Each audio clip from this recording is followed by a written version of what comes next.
Qu'est-ce que je peux dire? J'ai été pris au dépourvu. Ma femme Maggie venait de me lancer une grosse bombe, plutôt deux grosses bombes. Mac, il faut qu'on parle. Elle m'a dit en rentrant du travail. Elle était encore vêtue de son costume de comptable. J'étais vêtu de ma combinaison de travail, où je supervisais mon entreprise de chocolat. Je m'appelle Angus McDougall et ma femme est Margaret Sullivan McDougall. Oui, elle met un trait d'union dans son nom de famille. C'est plutôt prétentieux, si vous voulez mon avis. Mais peu importe. Elle s'appelle Maggie. Je suis d'origine écossaise et elle est d'origine irlandaise.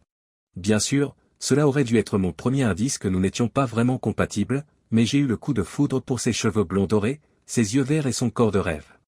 Nous nous étions rencontrés 10 ans plus tôt, alors que je venais de quitter l'armée et que nous avions commencé l'université ensemble. Elle avait 18 ans et moi 22. J'utilisais le GI Bill pour obtenir un diplôme culinaire, et elle préparait, bien sûr, le diplôme de comptabilité mentionné plus haut. Pour une raison étrange, nous nous sommes bien entendus. C'était probablement parce qu'elle était une connaisseuse en chocolat et que je voulais faire des bonbons et des biscuits au chocolat et, en fait, tout ce qui était chocolaté, en y réfléchissant bien. Ma mère avait un faible pour le chocolat, comme beaucoup de femmes. C'était un marché de vendeurs, le chocolat étant toujours très demandé. Alors que la plupart des entreprises réalisent la majeure partie de leur chiffre d'affaires à Noël, les chocolatiers peuvent gagner de l'argent tout au long de l'année. Noël, bien sûr, mais aussi la Saint-Valentin, Pâques, la fête de l'indépendance, etc.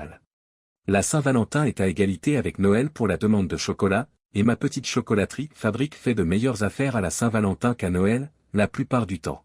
Oh, et je déteste mon prénom. Angus. Sérieusement, maman? Il fallait absolument que tu m'appelles Angus. Je me présente à tout le monde sous le nom de Mac. Personne ne m'appelle Angus, pas même ma femme. D'accord, maman et papa m'appellent Angus, mais uniquement lorsqu'ils sont en colère contre moi. Le reste du temps, je m'appelle Mac. Maggie vient donc de me dire qu'il fallait qu'on parle. Je me suis immédiatement crispé, car tous les hommes de la Terre savent ce que ces 4 mots signifient lorsqu'ils sont prononcés ensemble dans une phrase. Nous le savons et nous le craignons. Il faut qu'on parle, est le signe avant-coureur des ruptures et des divorces depuis la nuit des temps. C'est donc avec un sentiment de malheur imminent que je me suis assis à la table et que je l'ai regardé. Je savais que mon monde était sur le point de s'écrouler autour de moi. 10 ans de vie commune. 8 ans de mariage heureux. Eh bien, j'avais été heureux en ménage. J'avais cru la même chose de Maggie. J'ai passé en revue les raisons possibles de ce qu'elle s'apprêtait à dire. Le sexe? Pas question. Nous avions une excellente relation sur ce plan. L'argent? Peu probable. Je gagnais 6 chiffres nets par an, près d'un quart de million après avoir réglé les frais généraux, les salaires de mes employés, les impôts, etc. Nous nous en sortions très bien. Nos revenus combinés s'élevaient à près de 375 000 $ par an. Nous ne souffrions pas. Manque d'amour? Pas de ma part. Je l'aimais de tout mon cœur et de toute mon âme. S'était-elle désintéressée de moi en cours de route? Il y a une semaine, nous parlions de fonder une famille. Elle a interrompu ma rêverie en poussant la redoutable enveloppe sur la table de la cuisine, alors que je m'asseyais. Maggie, s'il te plaît, dis-moi que ce n'est pas ce que je pense. Je l'ai regardée, et son visage était un masque étudié qui ne trahissait rien. Je suis désolé, Mac. Elle a dit doucement. J'aurais dû t'en parler avant, mais je veux divorcer. Pourquoi? J'ai demandé avec beaucoup plus de calme dans ma voix que je n'en ressentais à ce moment-là. C'est compliqué. Elle s'est dérobée, détournant le regard. Tu as rencontré quelqu'un d'autre. Je devais être en état de choc car je n'étais toujours pas entré dans une colère noire. Oui. Elle a dit encore plus doucement, en chuchotant à peine. Combien de temps? J'ai demandé. Mon Dieu, qu'est-ce qui ne va pas chez moi? J'aurais dû me tenir debout et fulminer, faire les 100 pas en la traitant de tout sauf d'enfant de Dieu. J'aurais dû menacer la personne contre laquelle elle m'échangeait. J'aurais dû ressentir autre chose qu'un engourdissement total. 8 mois. Elle a dit, 8 mois. J'ai fermé les yeux. 8 mois. J'ai répété. Tu vois quelqu'un d'autre depuis 8 mois, et la première chose que j'entends, c'est que tu veux divorcer. J'ai haussé les épaules. Je suppose que tu vas m'attaquer au tribunal. Comme l'aliénation d'affection n'est pas bien vue ici en Californie, je n'ai que très peu de recours. Non, Mac, dit-elle en secouant lentement la tête. Tes affaires sont les tiennes. Pas les miennes. La maison m'appartient par héritage de mes grands-parents, mais je vous donne quelques jours pour partir. Une fois que vous aurez trouvé votre propre logement, bien sûr. Je demanderai une pension alimentaire marginale pendant un certain temps, jusqu'à ce que je me remarie. Rien d'exorbitant, cependant. Je soupire. Est-ce que je le connais? Demandai-je longuement. Si vous lui faites du mal de quelque manière que ce soit, vous finirez en prison. Elle l'a dit inutilement. Non pas que je ne veuille pas lui faire de mal, mais je ne voulais pas non plus perdre mon entreprise. Je le sais. Mais je pense que j'ai le droit de savoir qui tu as fréquenté ces 8 derniers mois. J'ai haussé les épaules. Reginald Pennington. Dit-elle en redressant la tête. Fils de pute. Ça, mes amis, c'était la bombe numéro 2. Je le détestais déjà, même avant ça. Ok, maintenant je suis en colère. Je fermai les yeux et respirai profondément pour me calmer. Reginald Pennington. Blond, aux yeux bleus, méga riche de Holmony, et j'en passe. Oh, et ultra snobby avec une tendance bigote d'1 kilomètre de large, aussi. J'avais mis Maggie en garde contre lui après avoir dîné avec lui pour discuter de certaines des œuvres caritatives auxquelles nous participions tous à l'époque. Elle avait ri de mon avertissement et m'avait dit qu'il était inoffensif. Oui, c'est vrai. Inoffensif comme un serpent à sonnette. Nous l'avions rencontré lors d'un événement caritatif dans notre communauté, et même à ce moment-là, je n'avais pas aimé la façon dont il avait regardé Maggie. Il me regardait avec dédain et la regardait avec un pur intérêt dans ses yeux. Ma colère à peine maîtrisée, j'ai finalement réussi à regarder Maggie dans les yeux. Eh bien, je suppose que je ne peux pas y faire grand-chose, alors. J'ai haussé les épaules avec autant de nonchalance que possible. J'aurais aimé ne pas en arriver là, Mac. Elle a souri tristement, ce qui, je le savais, était de la comédie. Elle essayait juste de soulager ma douleur. J'ai vu ce que c'était vraiment. C'est un mensonge, Mac. J'ai dit d'un ton ferme. Mon cerveau était en train d'élaborer un plan. Mais peu importe. Je ne vais pas contester le divorce, tant que c'est ce que tu dis. Je demanderai à mon avocat de revoir les papiers avec moi avant de les signer, tu sais. Elle acquiesce. Je n'en attendais pas moins, Mac. Juste pour que tu saches, ce n'est pas quelque chose que tu as fait ou n'as pas fait. Reginald et moi, nous nous sommes entendus au niveau de l'âme. Je t'aime vraiment, mais je suis amoureuse de lui. Je suis vraiment désolé qu'il en soit ainsi, Mac. Quelle absurdité. Elle était amoureuse de son argent. Sa famille vaut des milliards. Le soir du bal de charité auquel nous avions assisté, il avait dansé trop près de Maggie, et lorsqu'ils se sont séparés, j'ai remarqué qu'il se rajustait après qu'elle soit revenue à notre table. Je savais pertinemment qu'il n'avait pas de quoi la satisfaire au lit. J'ai failli ne pas voir qu'il bandait sous son pantalon serré jusqu'à ce qu'il l'ajuste. Je devais, comme je l'avais fait à l'époque, réprimer un rire en constatant qu'au moins sur ce plan, Maggie était en train d'échanger des bons et des mauvais points. Mais comme je ne voulais pas encore faire tanguer le bateau, j'ai simplement dit, je suis désolé aussi. Après cette petite discussion, elle m'a tendu l'enveloppe. Vous serez officiellement signifié dans la matinée, Mac. Je vous retrouverai avec mon avocat au bureau de Tim. C'est juste un aperçu de ce que j'attends de l'accord. Elle parle de Tim Grayson, mon meilleur ami depuis l'école primaire et mon avocat depuis que j'ai créé la chocolaterie McDougall. Tu sais quoi? Débarrasse-toi de la pension alimentaire, et tu auras une affaire réglée. Reggie est riche. Tu n'as pas besoin de mon argent, n'est-ce pas? Je savais que ce n'était pas gagné, mais elle me devait au moins ça. Elle semblait y réfléchir. Si elle acceptait, je ne pourrais peut-être même pas mettre en œuvre le plan que j'avais déjà semi-formé dans ma tête. Non, Mac. J'ai besoin de quelque chose dans tout ça. Après tout, j'ai perdu 10 ans de ma vie avec toi. Cette déclaration, selon laquelle tout notre mariage, et même tout le temps que nous avons passé ensemble pendant que nous sortions ensemble et que nous étions fiancés, n'avait été qu'une perte de temps pour elle, m'a galvanisé. J'ai regardé la pension alimentaire proposée et j'ai haussé un sourcil. Elle voulait une pension alimentaire de $2200 par mois pendant 2 ans, ou jusqu'à ce qu'elle se remarie, selon ce qui se produirait en premier. Cela représentait environ la moitié de ce que je gagnais par mois après avoir payé mes frais généraux et mes employés. Je pouvais vivre avec, et j'avais plus qu'assez d'argent sur mon compte d'épargne personnel. J'ai fait semblant d'y réfléchir. Je suppose que cela en vaudra la peine à la fin. J'ai finalement haussé les épaules. Je vais faire mes valises maintenant. Je pars ce soir. Et c'est ce que j'ai fait. J'ai préparé ma valise et mon sac de costume avec mes vêtements, mes articles de toilette et tout le reste. J'ai également emporté ma vaste collection de CD de musique, qui allait de Marty Robbins à Metallica en passant par Mozart. Oui, elle englobe tous ces genres. J'y ai même mis un peu de Sir Mick Salo, juste pour le plaisir. J'ai mis tout ça dans Bullitt, ma Mustang Fastback 390 GT de 1968, et je suis parti. J'étais parti en moins d'1 heure et j'ai appelé K sur mon portable dès que j'ai repris la route. Hey, Mac. Qu'est-ce qu'il y a? K a répondu à la deuxième sonnerie.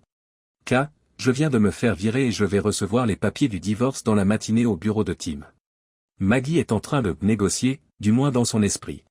J'ai reniflé, l'amertume transparaissant enfin dans ma voix. Tu te moques de moi. Elle avait l'air aussi choquée que moi. Non, pas du tout. Je vais rester à l'Holiday Inn jusqu'à ce que je trouve un endroit, ai-je répondu. Oh non. Tu viens chez moi tout de suite, monsieur. Elle n'en démord pas. Très bien. Oui, madame. J'ai gloussé malgré moi. Je me suis mis à rire malgré moi. On se voit quand on se voit. Elle a mis fin à l'appel et je n'ai pas pu m'empêcher de sourire et de... Katrina Monroe est ma responsable à la chocolaterie. Elle ressemble beaucoup à Aisha Tyler, en un peu plus jeune. Mais elle est aussi grande. 1,80 m de déesse nubienne. Nous l'appelons tous K, et elle ne s'y oppose pas. Son petit ami, Darius Jackson, joue pour les Dodgers de Los Angeles, ce qui le rend cool à mes yeux. Il était en déplacement pour 8 matchs et serait de retour la semaine prochaine. Cela me laissait quelques nuits chez K, dans sa chambre d'amis, avant qu'il ne revienne. Darius était d'accord avec moi, donc je pourrais peut-être rester encore plus longtemps. Non, j'avais besoin de trouver mon propre logement. Je pourrais probablement acheter une maison abordable avec ce que j'avais à la banque, mais le partage 50-50e des biens de la communauté n'avait pas encore eu lieu. Je devrais probablement louer un appartement pendant un certain temps avant de pouvoir à nouveau me payer ma propre maison. Mes pensées ont été interrompues lorsque j'ai réalisé que j'étais proche de l'appartement de K.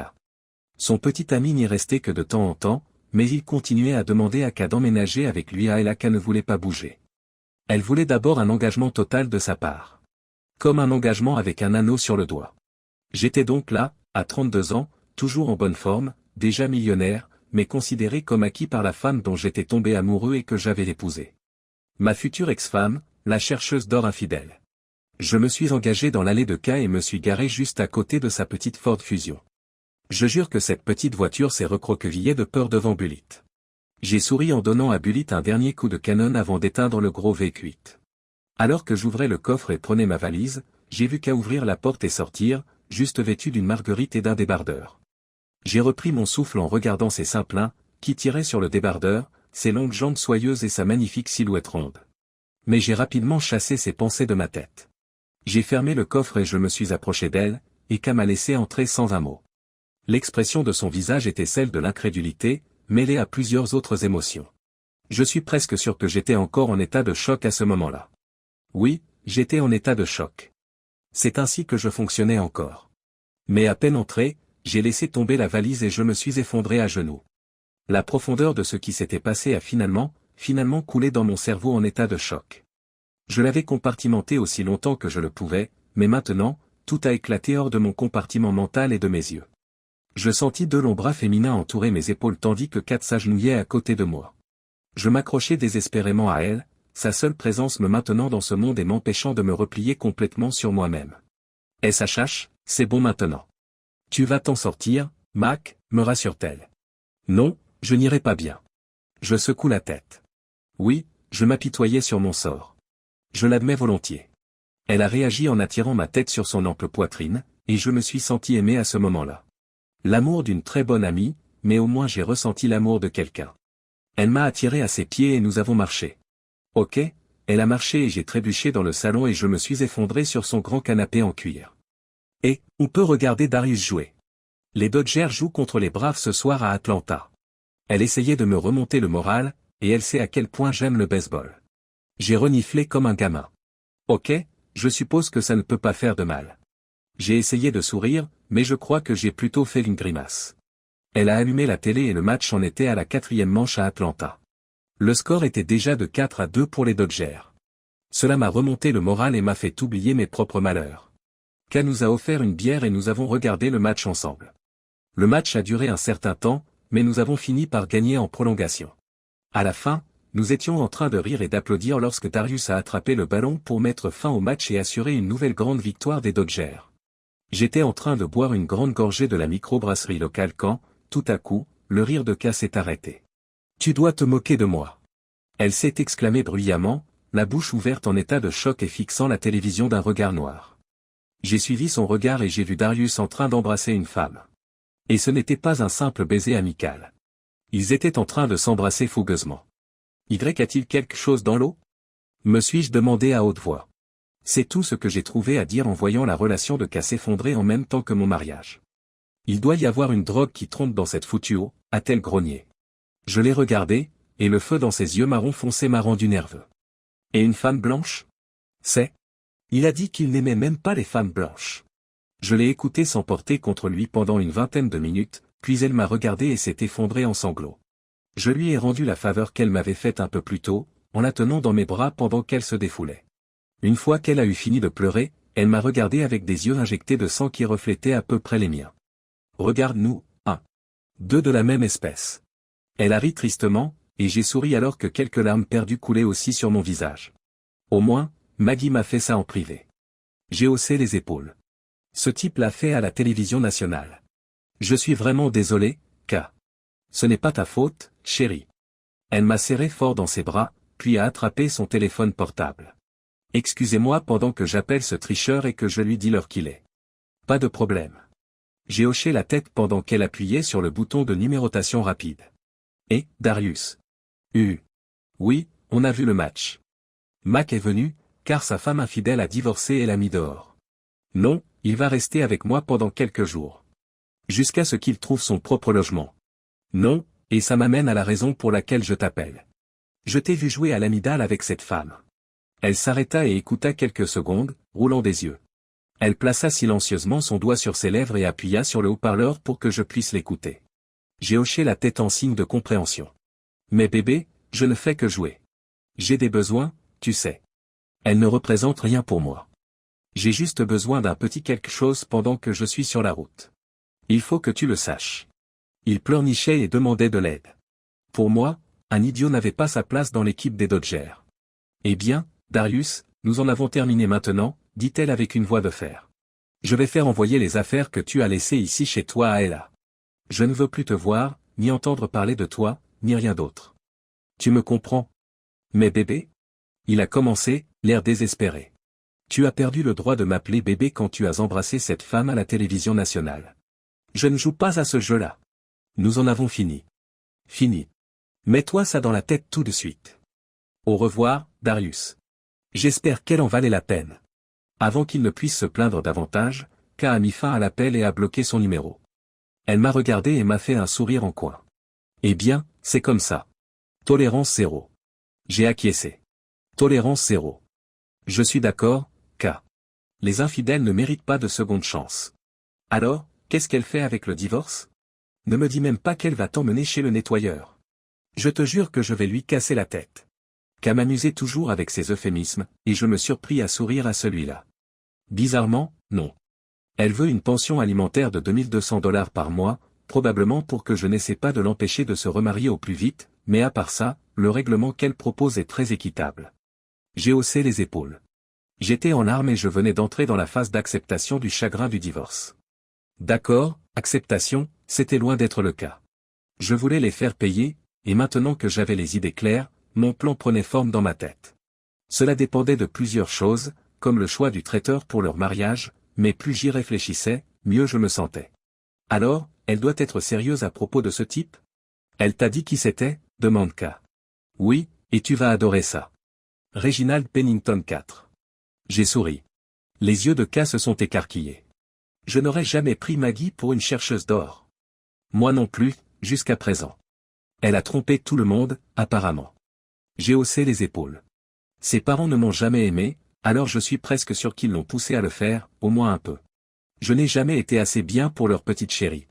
J'ai laissé transparaître mon amertume un instant. Oublie-les. K a haussé les épaules. Je vois que la roue tourne, Mac. Qu'est-ce que tu prépares? K voyait toujours quand je réfléchissais très fort.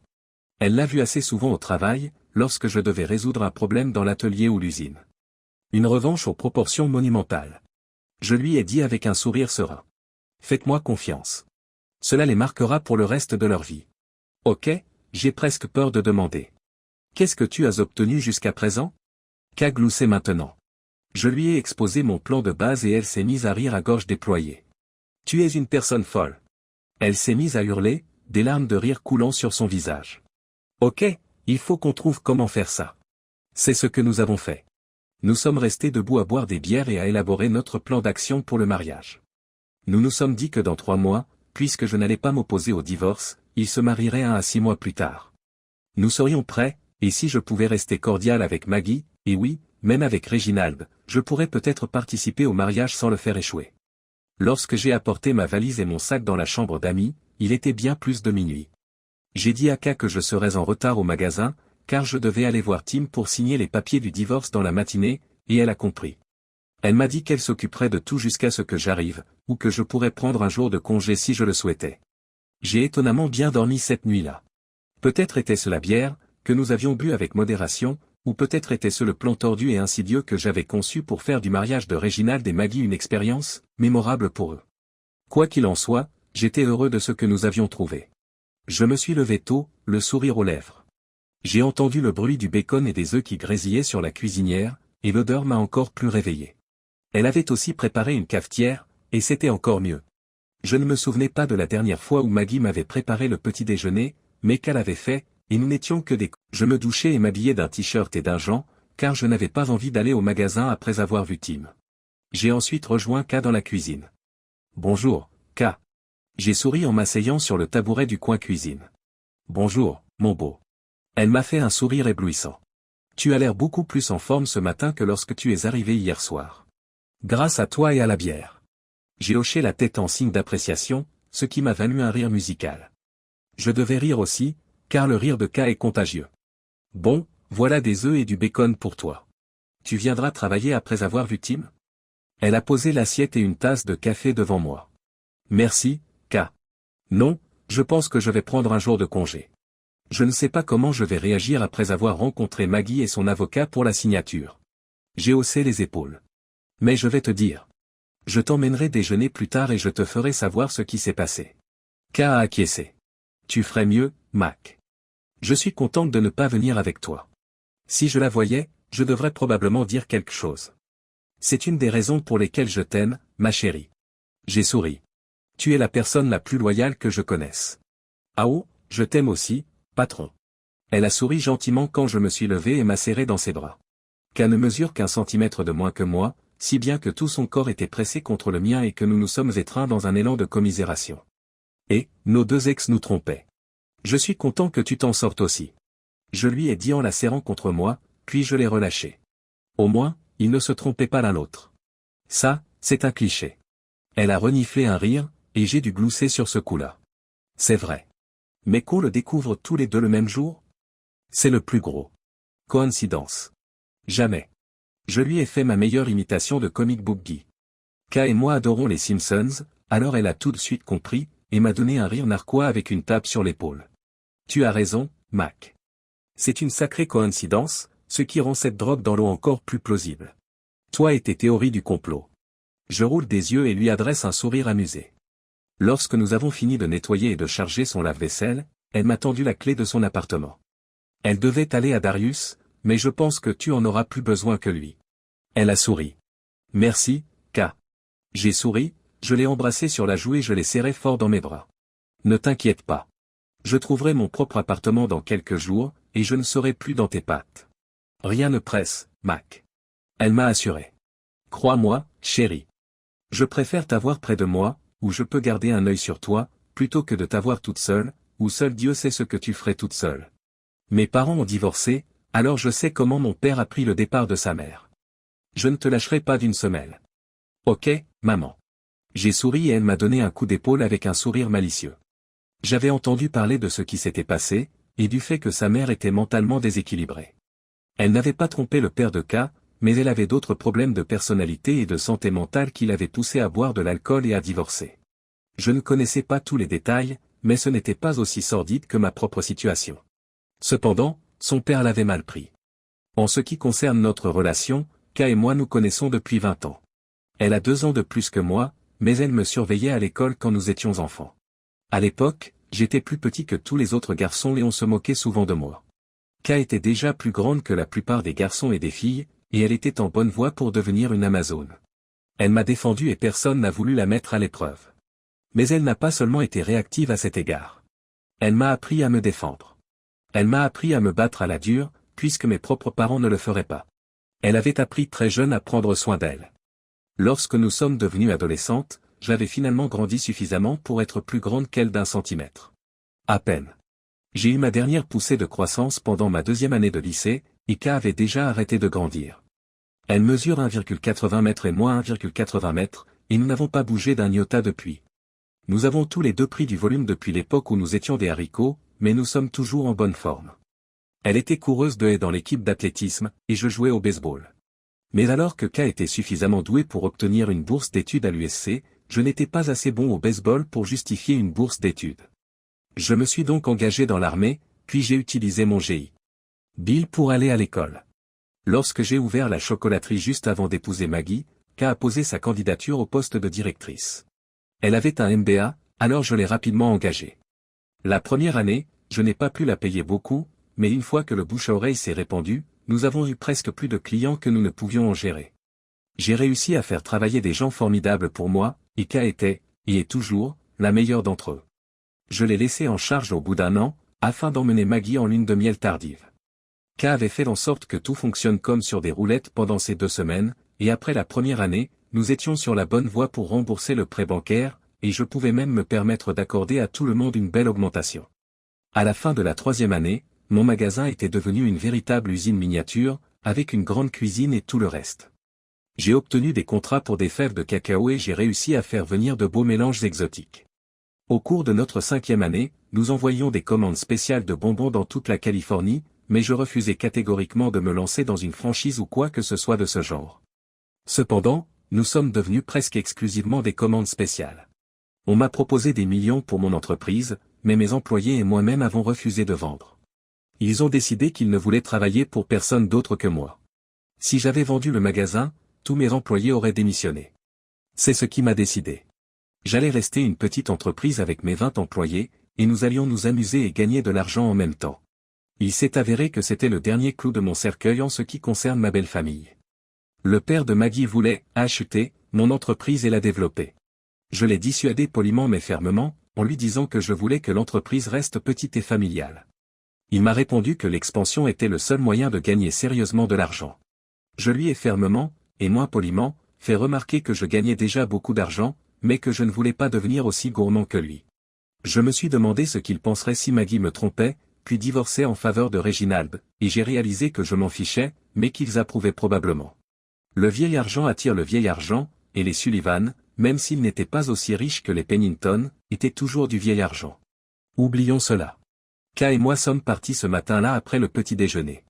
Elle est allée travailler pendant que j'allais voir Tim à son bureau. Quand je suis arrivé, Maggie n'était pas encore là, alors nous avons discuté jusqu'à ce qu'elle arrive. Lorsqu'elle est entrée, Tim s'est visiblement crispé.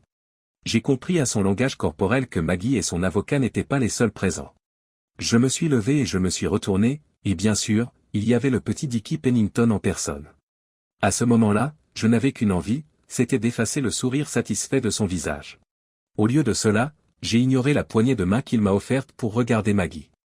Eh bien, finissons. J'ai haussé les épaules. Tim a passé en revue la proposition de partage et tout le reste. Puisque mon entreprise n'était pas financée par son argent ou celui de sa famille, et que la maison était un cadeau de ses parents depuis la mort de ses grands-parents, il ne s'agissait pas de biens communautaires, et ils étaient à nous. Ma Mustang était à moi, bien sûr. Je la restaurais depuis le lycée. Tim m'a surpris. Donc, vous divorcez de mon client pour épouser Reginald Pennington IV. Est-ce exact, Madame McDougall? La question l'a décontenancée. Eh bien. Elle hésite. Un simple oui ou non suffira, s'il vous plaît. Tim ne la lâchait pas d'une semelle. Son avocate, une certaine Gloria Allred, s'est penchée et a murmuré quelque chose à l'oreille de Maggie. Oui. Elle a dit doucement, en baissant les yeux comme si elle avait honte. Tim ne l'a jamais appelée Madame McDougall. Et dans combien de temps aviez-vous prévu les noces, poursuivit Tim. Il n'y avait plus que Maggie, Reggie et Gloria Junior dans le groupe. Ils chuchotaient férocement d'un côté et de l'autre. Tim en a profité pour se pencher vers moi et me chuchoter à l'oreille, pension alimentaire. Je lui ai répondu par un signe de tête et un sourire. Il essayait de m'éviter de lui verser le moindre centime. Lorsque les trois se sont séparés, Maggie a de nouveau regardé Tim. Dès que possible après le divorce. Nous avons déjà planifié la majeure partie du mariage. Tim acquiesça. Et si ces rapports sont corrects? Il a sorti un rapport financier détaillé sur Reggie Boy. Monsieur Pennington, seul et sans les multiples maisons et voitures qu'il possède, est solvable pour près d'1 milliard de dollars. Ma question, Madame McDougall, est la suivante: pourquoi voulez-vous qu'un homme honnête et travailleur comme votre mari vous verse une pension alimentaire alors que vous pouvez simplement demander à Monsieur Pennington tout l'argent que vous souhaitez dépenser? Maggie s'est à nouveau retrouvée dans une réunion avec Gloria Junior et El Culot. Tim m'a envoyé un sourire rapide comme l'éclair et j'ai répondu par un sourire à mon tour pendant que les trois discutaient de leur prochaine action. Lorsqu'ils sont sortis de la réunion, Gloria Junior a pris la parole. Que suggéreriez-vous comme compensation adéquate, alors, demanda-t-elle, son regard sévère centré sur moi. Elle peut avoir tous les meubles, pas seulement sa moitié. Je m'en moque. J'ai haussé les épaules. Une fois de plus, nous nous réunissons, chers amis. Les chuchotements étaient plus discrets cette fois-ci, mais ils se sont finalement séparés et ont regardé Tim. D'accord, dit l'avocat. Et c'est ainsi que les choses se sont passées. Je n'ai pas eu à payer de pension alimentaire, mais je n'ai pas eu de meubles non plus. Gloria Junior a apporté les modifications nécessaires au papier du divorce, nous avons tous signé, sauf Snake Boy, et le dépôt a eu lieu le jour même, dès que l'avocat est parti. Alors que je retournais à ma voiture, Maggie et les Little Dicks, Angus, mon vieux, j'espère qu'il n'y a pas de rancune. Une fois de plus, il m'a tendu la main pour que je la serre. C'est ce qui s'est passé. J'ai pris sa main et je l'ai serrée très fort, de sorte que son visage s'est déformé sous l'effet de la douleur. Appelez-moi encore Angus, Reginald, et je ferai de votre vie un enfer. Pour vous, je suis Monsieur McDougall. C'est compris? Le temps que je finisse de parler, il était à genoux et les os de sa main s'entrechoquaient. Y. Oui, Monsieur McDougall. Laissez-moi partir, PL, s'il vous plaît. Son visage était empreint d'une véritable peur. Je lui ai lâché la main et il a poussé un soupir de soulagement. C'était pour m'avoir appelé Angus. J'ai dit d'un ton ferme. En ce qui concerne Maggie, c'est sans rancune. J'ai souri, je me suis retourné et j'ai marché vers ma voiture. Je me sentais bien, maintenant. J'avais réussi à ne pas payer de pension alimentaire et j'étais libre de toute influence sur elle dès que le divorce serait prononcé. Cela m'a rappelé quelque chose. Je suis revenu vers eux alors que Maggie aidait Reginald à se lever. Maggie, avant de partir, j'ai besoin de récupérer la bague de fiançailles de ma grand-mère. J'ai tendu la main. Maggie m'a regardé comme si je venais de tomber d'une autre planète. Puis elle l'a enlevée, ainsi que l'alliance, et me les a tendus. Merci. J'ai souri, je les ai salués d'un signe de tête, j'ai empoché les deux bagues et je suis retourné à ma voiture. J'ai mis en marche le puissant V8 et j'ai enclenché la vitesse en appuyant sur l'accélérateur. La voiture a fait crisser ses pneus lorsque je suis sorti du parking, laissant de la gomme sur l'asphalte et de la fumée dans l'air. Ce n'était pas quelque chose que je faisais souvent, mais je voulais envoyer un message fort et clair aux deux tourtereaux. Je regardais dans mon rétroviseur, et Reginald se tenait là, abasourdi, serrant toujours sa main droite avec précaution. Je souris joyeusement en conduisant vers la boutique. Lorsque j'arrivai, Kay était heureuse de me voir, ainsi que tous les autres. Ils sont tous venus me serrer dans leurs bras ou me serrer la main et m'ont dit à quel point ils étaient désolés. Je les ai tous remerciés et leur ai dit de se remettre au travail. Cependant, j'ai dit cela en souriant, pour qu'ils sachent que j'appréciais leurs efforts pour m'aider à me sentir mieux. Le fait est que je me sentais déjà très bien. Hormis les frais d'avocat et la moitié des frais de justice, et le fait de devoir céder ma moitié de meubles que je n'ai jamais vraiment aimé de toute façon, je venais de réussir un divorce sans effusion de sang. Viens, K. J'ai dit, viens, K. Allons déjeuner. Je nous ai conduits en Bullitt, et K a adoré monter dedans. Elle entendait le grondement du moteur sous le capot et sentait la puissance rayonner comme une aura. Nous avons mangé et ri, deux vieux amis partageant notre repas et notre amitié, et un nouveau lien solidifiant un amour récemment trahi. Je n'arrive toujours pas à croire que je n'avais absolument aucune idée qu'elle me trompait. J'ai fini par siffler, donnant une voix à ma propre impuissance lorsqu'il s'agissait d'être aveugle en ce qui concernait Maggie. J'ai vraiment dû être stupide. Non, Mac. Tu étais amoureux. L'amour peut nous aveugler, tu sais. K a souri et a tendu la main de l'autre côté de la table pour me serrer la main. J'ai souri malgré moi. Merci, K. Je lui ai serré la main en retour, lui faisant savoir à quel point j'appréciais tout ce qu'elle faisait pour moi, professionnellement et personnellement. Elle était bien plus que mon chef de bureau et mon ami. Cela faisait longtemps que je dépendais d'elle. D'abord à l'école, lorsque j'étais le petit garçon qui était plus petit que les autres. Ensuite, en tant qu'homme qui voulait que son entreprise réussisse et qui l'avait embauchée parce qu'elle était la plus éligible et la plus qualifiée parmi tous les candidats qui s'étaient présentés. Tu n'as pas à me remercier, Mac. Un bon bonus à la fin de l'année est un remerciement suffisant. Elle a souri, ce qui m'a fait éclater de rire. Considère que c'est fait. J'ai souri et j'ai regardé ses yeux marron foncé avec mes yeux bleu foncé. Elle détourna d'abord le regard, et je remarquai une légère rougeur sur son visage couleur caramel. J'ai été décontenancé, mais je me suis vite repris. Je me suis dit qu'il fallait arrêter. C'est mon amie, et elle vient aussi de subir une perte. Pendant toutes nos années d'amitié, je n'avais jamais regardé K de cette façon. Je ne l'avais jamais vue autrement que comme une amie, même si c'était une très belle amie. Bien sûr, j'ai remarqué qu'elle était une femme très bien mise, comme je l'ai fait la nuit précédente chez elle quand je me suis garé et qu'elle est sortie pour m'accueillir.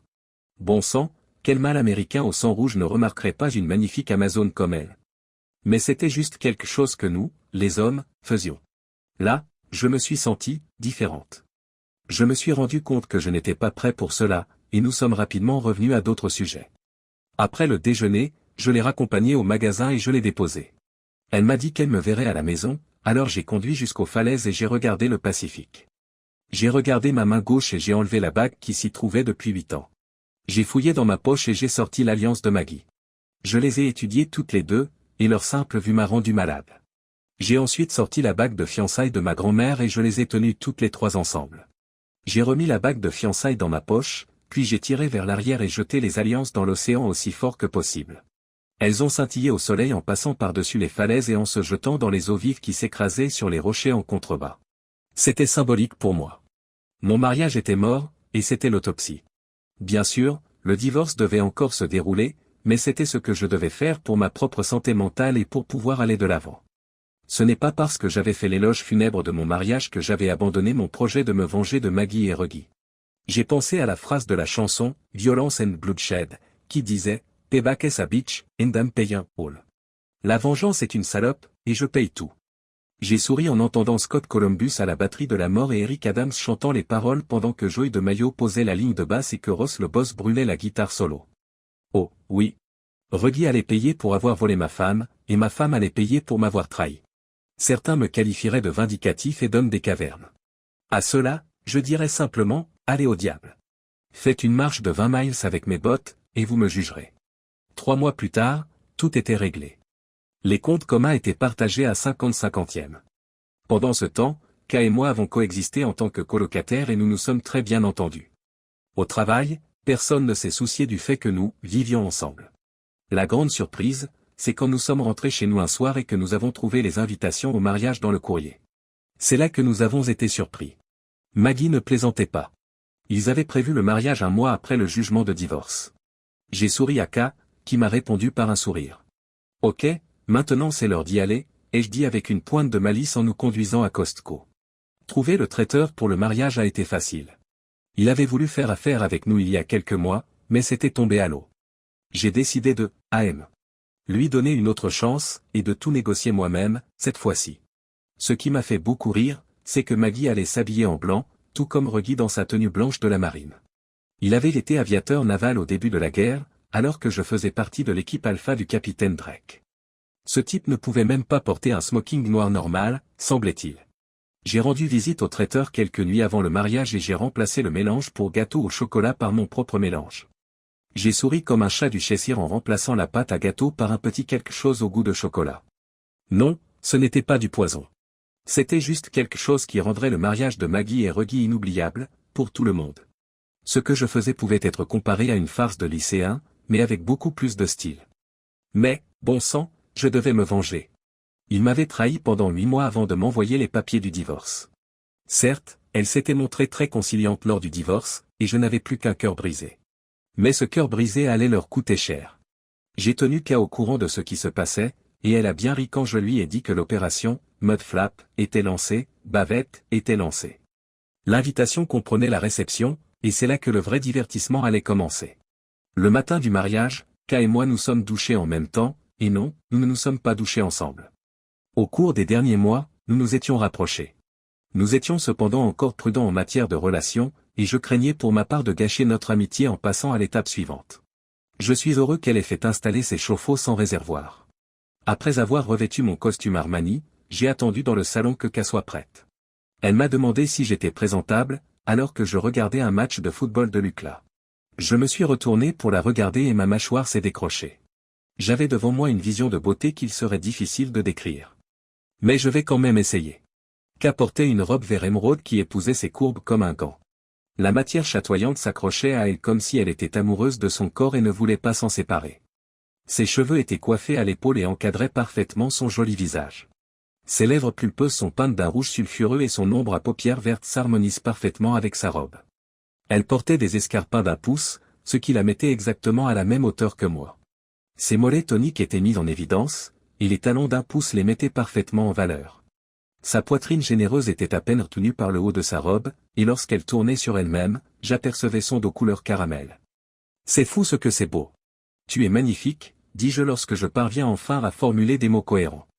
Elle m'a souri d'un sourire parfait. Merci, Mac.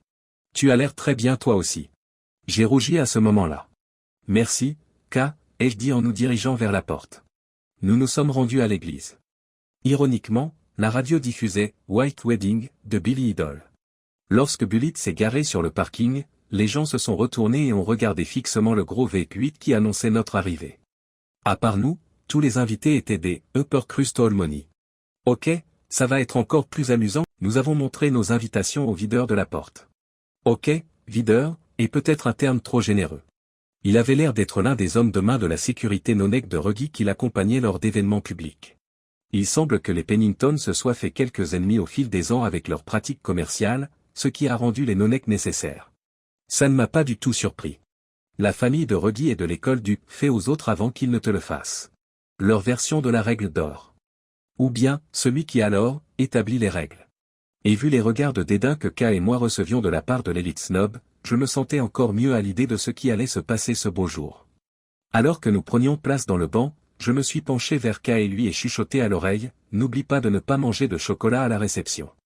Elle m'a fait un petit rire et m'a embrassé rapidement sur la joue. La cérémonie a été longue et ennuyeuse, un mariage catholique typique. J'ai dû lutter plusieurs fois pour ne pas m'endormir, mais peu importe. Ruggie avait l'air fringant dans son uniforme de la marine. Une autre raison de ne pas aimer ce type. Il avait été officier de marine avant de démissionner pour se lancer dans les affaires avec sa famille. Sa bague de classe d'Annapolis scintillait et brillait tandis qu'il attendait que Maggie descende l'allée. Puis la marche nuptiale a commencé à jouer, et elle est arrivée, son père à ses côtés. Je me suis souvenu de notre mariage et de la façon dont il m'avait regardé d'un air renfrogné pendant tout ce temps. À présent, il rayonnait de fierté à l'idée que sa petite fille chérie épousait enfin quelqu'un de son rang. J'avais envie de le frapper au visage, mais je m'en suis abstenu. Tout serait payé à la réception. C'est ainsi que les choses se sont passées. Je ne vous ennuierai pas avec les détails banals des vœux de mariage, qu'elle n'a pas pris au sérieux la première fois, de l'échange des anneaux, qu'elle a négligé avec sa liaison, ni avec quoi que ce soit d'autre d'ailleurs. Puis j'ai gagné l'Oscar du meilleur acteur, l'Emmy, le Tony et le Golden Globe d'un seul coup lorsque je les ai félicités tous les deux en arrivant à la réception. K aurait gagné le prix de la meilleure actrice, car elle avait considéré la trahison de Maggie à mon égard comme une trahison à l'égard de tous ceux qui travaillaient pour moi et l'avaient aimée comme une sœur, elle aussi.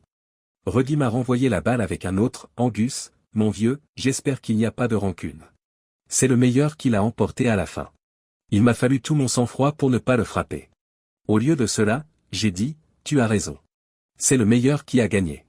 Après quoi j'ai attrapé une K légèrement surprise et je l'ai embrassée avec tout ce que j'avais. K s'est figé un instant, puis m'a rendu mon baiser avec enthousiasme. Là, devant Ruggie et Maggie, j'ai embrassé K avec mes lèvres. Ce premier baiser était incroyable. Tout ce qui nous entourait a disparu pendant un instant alors que nos langues dansaient, puis ses bras se sont levés autour de mon cou et ses doigts ont couru dans mes cheveux. Lorsque nous avons rompu le baiser, K a regardé Ruggie et Maggie. Oui, le meilleur homme a vraiment gagné. Elle a fait un clin d'œil et a laissé le couple heureux, debout, la bouche ouverte. Nous avons partagé un sourire en prenant nos places et nous avons mangé du homard pour le dîner. C'était plutôt bon. Puis ce fut l'heure du vrai divertissement, le gâteau de mariage a été transporté sur un chariot. Ruggie et Maggie ont procédé à la découpe du gâteau et à la cérémonie du gâteau dans le visage pour chacun d'entre eux. Tout le monde a ri, et les gens sont allés chercher un morceau de gâteau pour eux-mêmes. Nous avons décidé d'attendre la fin de la file d'attente, car le spectacle s'annonçait grandiose. Bien sûr, dès que nous sommes arrivés au gâteau lui-même, tout a commencé à se déchaîner. Tout a commencé par un bruit de la part de la mariée. Et ce n'était pas qu'un bruit léger. On pouvait entendre l'éventreur de l'autre côté du réfectoire. Il a été suivi d'un bruit retentissant de la part du marié lui-même. J'ai jeté un coup d'œil dans leur direction et j'ai dit, vous êtes excusés, d'une voix forte, ce qui a provoqué quelques gloussements de la part de l'élite snob autour de moi. Oh, il n'allait pas être épargné, cependant. Maggie a alors émis un gargouillis avec une expression de surprise, rapidement suivie d'une expression de pure terreur. Le visage de Réginald se plissa lorsqu'il sentit une odeur nauséabonde, puis il émit à son tour un gargouillis. Ils se regardèrent, horrifiés, tandis que le gargouillis atteignait le reste des invités. Maggie et Reggie se sont levés et ont couru aussi vite qu'ils le pouvaient, et je pouvais voir un liquide brun couler sur le sol sous sa robe, suivi de Reggie qui essayait de cacher la tache brune qui s'étendait à l'arrière de son pantalon dress white. Tous deux se précipitaient vers les toilettes et furent bientôt suivis par d'autres invités qui se rendaient compte qu'ils venaient de se souiller. K et moi sommes partis rapidement et discrètement, et nous étions assis à Bullitt lorsque nous n'avons plus pu retenir nos rires. Nous avions toutes les deux des larmes qui coulaient sur nos visages, car nous nous sommes presque cassé la figure à force de rire. Oh mon Dieu, Mac! K s'est mise à rire, puis s'est tenu l'estomac en pouffant de rire. Je riais aussi fort qu'elle. Tu crois que j'en ai trop mis? J'ai dit entre deux éclats de rire remplis de larmes. À quelle vitesse ce truc agit-il? Elle rit à nouveau. Les boîtes de Costco disaient que ça marchait bien, mais qu'il ne fallait pas en mettre trop. Je ricane alors que nos rires se calment un peu. Combien de boîtes as-tu versé dans le mélange à gâteau? Demande-t-elle avec incrédulité. Toutes. J'ai souri sereinement, ce qui a fait mourir K de rire à nouveau. J'avais utilisé un laxatif en poudre aromatisé au chocolat et l'avais versé dans les boîtes de préparation pour gâteau que le traiteur avait mises de côté pour le mariage des Pennington. Le gâteau et les petits gâteaux étaient presque purement laxatifs, puisque j'avais jeté la plupart des boîtes de préparation pour gâteau et les avais remplacées par le laxatif en poudre. J'en ai également versé un peu dans le mélange à gâteau normal, pour qu'il ne soit pas trop fort. Mais bon sang! Je ne m'attendais pas à ce que ça marche aussi vite. C'était juste la cerise sur le gâteau, achat. Le soir où j'étais allé voir le traiteur, c'était soi-disant pour passer un contrat avec lui pour le chocolat que mon usine fabriquait. Il m'avait contacté quelques mois auparavant et j'avais promis de le recontacter. Je lui ai dit que nous avions pris un peu de retard parce que plusieurs membres de mon équipe étaient tombés malades, mais qu'une fois que nous avions repris nos activités, j'avais pu lui apporter quelques échantillons. Il avait un regard avide, car il pensait que j'allais lui donner ce qu'il voulait. Lorsqu'il m'a fait visiter les lieux, il m'a montré la cuisine et m'a même fait remarquer qu'ils étaient le traiteur du mariage des Pennington. Je le savais déjà, bien sûr, mais il ne savait pas que la mariée était mon ex-femme infidèle. J'ai joué les gentils, puis dès qu'il a dit à ses employés de partir pour la journée, il est retourné à son bureau après m'avoir serré la main. Il m'a dit qu'il allait s'occuper de la paperasserie pour le contrat et qu'il nous ferait savoir, à Tim et à moi, quand ce serait terminé. Cependant, je pense qu'il a dû oublier ce contrat dans les jours qui ont suivi le mariage lui-même. Dès que tout le monde fut parti et que j'eus quitté son bureau, je me dirigeai vers la porte arrière de la cuisine, je l'ouvris en sourdine et je fis le tour avec ma voiture. J'ai remplacé le mélange à gâteau en poudre par le laxatif au chocolat en poudre et je suis parti. J'ai vérifié que la porte de la cuisine était bien fermée et je me suis assuré de ne laisser aucune des boîtes que j'avais apportées avec moi. Une chose que le capitaine Drake nous avait apprise lorsque j'étais dans l'armée, c'était de ne jamais laisser de traces derrière nous. C'est un type bien. Aux dernières nouvelles, il avait démissionné de son poste et était maintenant professeur d'histoire à l'UCLA. Le jour du mariage, toutes les preuves avaient disparu. Rien ne pouvait me lier au gâteau Superlax. Seuls K et moi étions au courant du plan, et elle ne parlait pas. Lorsque K et moi sommes rentrés chez nous, elle m'a regardé sérieusement. Mac, ce baiser tout à l'heure. Elle a commencé. K, je sais que j'ai dépassé les bornes, mais tu es si belle et je n'ai pas pu m'en empêcher. Je l'ai dit. Elle a posé un doigt sur mes lèvres. Laisse-moi finir, bébé. Elle m'a dit, ce baiser tout à l'heure était le meilleur baiser de ma vie. Le baiser de tout à l'heure est le meilleur que j'ai jamais eu. Tu es un homme bien. Ce que j'essaie de dire, c'est que je pense que nous pourrions être bien ensemble. Elle rougissait un peu, je me suis penché et je l'ai embrassée lentement. Nos lèvres se sont touchées et les siennes se sont écartées pour accepter ma langue dans sa bouche. Nous nous sommes embrassés tendrement et amoureusement, et je n'ai pas pu m'empêcher de penser que j'étais passé à côté de quelque chose de si bon pendant si longtemps. Lorsque nos lèvres se sont enfin séparées, nous nous sommes regardés dans les yeux. Je pense que nous serions bien ensemble aussi. Il n'y a qu'une seule façon de le savoir. J'ai souri et elle a souri à son tour. Une fois à l'intérieur, nous nous sommes de nouveau embrassés lentement. En l'embrassant, j'ai fait glisser les bretelles de sa robe de ses épaules. Mes mains ont trouvé ses seins et les ont pressés avec amour. Plus tard, alors que K et moi étions en train de nous câliner, elle m'a regardé avec un sourire satisfait. Waouh, Mac! À quoi pensait ton ex? Tu veux dire que tu n'as pas vu les signes de dollars dans ses yeux quand elle est descendue dans l'allée? Je souris. K, Je ne suis pas aussi riche que les Pennington, ou Reginald en particulier, mais crois-moi quand je te dis que je ne te laisserai jamais en plan. Pennington. Elle rit longuement et bruyamment. Vous voulez dire Monsieur Brownshort? Ouais, ils devraient probablement changer légalement leur nom de famille maintenant. J'ai acquiescé en riant. Lorsque nous nous sommes remis de notre dernier éclat de rire, j'ai attiré K contre moi et je l'ai embrassé à nouveau. Certains se demanderont peut-être pourquoi j'ai choisi le traiteur de cette façon. Le problème, c'est que Sal, le propriétaire, avait fait des avances à K lorsqu'elle était allée négocier avec lui pour la première fois, à l'époque où il avait manifesté de l'intérêt pour nos affaires. Après avoir giflé Sal lorsqu'il s'est montré trop frais, elle est revenue et a dit que nous ne devrions pas faire affaire avec lui. Ce qui a changé, c'est qu'ils ont été annoncés comme les traiteurs du mariage Pennington, et j'ai vu l'occasion de faire d'une pierre deux coups, les retombées du mariage Brown, comme l'a dit la presse, ont été instantanées.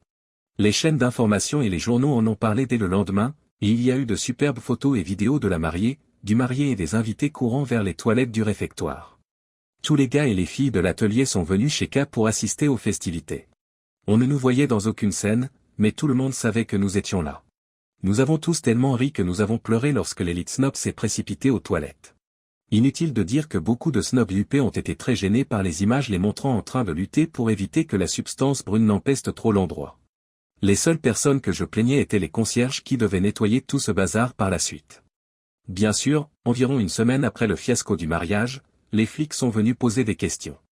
K et moi avions assisté au mariage, mais nous avons toutes les deux dit que nous étions partis lorsque l'incident s'est produit, car nous étions inquiètes pour notre propre santé. Nous avons gardé la tête froide pendant nos interrogatoires et n'avons éclaté de rire qu'après le départ des inspecteurs. Nous n'avons plus jamais entendu parler d'eux. Ruggy Boy a poursuivi le traiteur en justice, mais ce dernier a quitté le pays plutôt que de payer le règlement. Aux dernières nouvelles, il était parti pour l'Italie, d'où il venait. On ne sait pas trop ce qu'il est devenu par la suite. Reginald Pennington IV a été surpris au lit avec la femme d'un autre homme, moins d'un an après le mariage. Qui l'a surpris? Son mari, et il n'a pas été très gentil avec Ruggy Boy.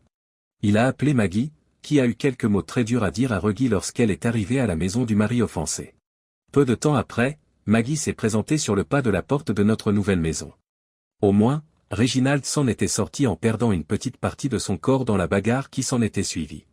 Il semble que si la tromperie n'était pas un problème pour elle, elle ne tolérait pas que son mari la trompe. 2 poids, 2 mesures, n'est-ce pas? Oui, K et moi avons déménagé dans un logement plus grand, car son petit 2 pièces n'était pas assez grand. Notre nouvelle demeure était un ranch de 4 chambres à coucher, et je l'avais à moitié payé à la fin de la première année. Il semble que Ruggy Boy ait fait signer à Maggie un contrat prénuptial stipulant que si elle demandait le divorce pour quelque raison que ce soit, elle ne recevrait rien d'autre que ce qu'elle avait apporté dans le mariage. Elle avait toujours son emploi de 125 000 € par an, mais c'était tout. Pas de milliards pour Maggie Sullivan. C'est à la fin de l'année suivante que nous avons entendu frapper à la porte. K était enceinte de 4 mois, je l'ai embrassée rapidement et je me suis levé d'un bond pour aller ouvrir moi-même la porte. J'ai ouvert la porte à une Maggie en pleurs. « Qu'est-ce que tu veux, Maggie ?» J'ai demandé d'un ton neutre. « Je suis désolé, Mac. Tellement désolé pour tout. » Elle sanglote. « Et, c'est toi qui voulais faire un échange. » J'ai haussé les épaules. « Qu'est-ce qui s'est passé ?» J'ai surpris Reginald en train de me tromper. Elle l'a admis en sanglotant encore plus fort. « Waouh. Pas de chance. » J'ai dit sarcastiquement. « Mac, je suis vraiment désolé. Je me demandais s'il y avait une chance. » Elle s'est interrompue en voyant une K enceinte arriver derrière moi. « Bébé, qui est là ?» J'ai entendu K demander, en marchant à côté de moi. Elle a souri à Maggie. « C'est Maggie, et elle était en train de partir. » J'ai dit, en claquant la porte au nez de mon ex. J'ai fait glisser le pen dormant et j'ai pris K dans mes bras. Elle est le passé. Tu es mon avenir. Je t'aime, ma chérie. Je t'aime aussi, bébé, a-t-elle dit en m'embrassant. K et moi nous sommes enfuis peu après avoir appris qu'elle était enceinte. Une petite cérémonie civile, dont elle avait eu l'idée, et nous sommes devenus mari et femme. Elle est toujours ma directrice au magasin et elle est toujours l'une de mes meilleures amies. J'aime ma femme.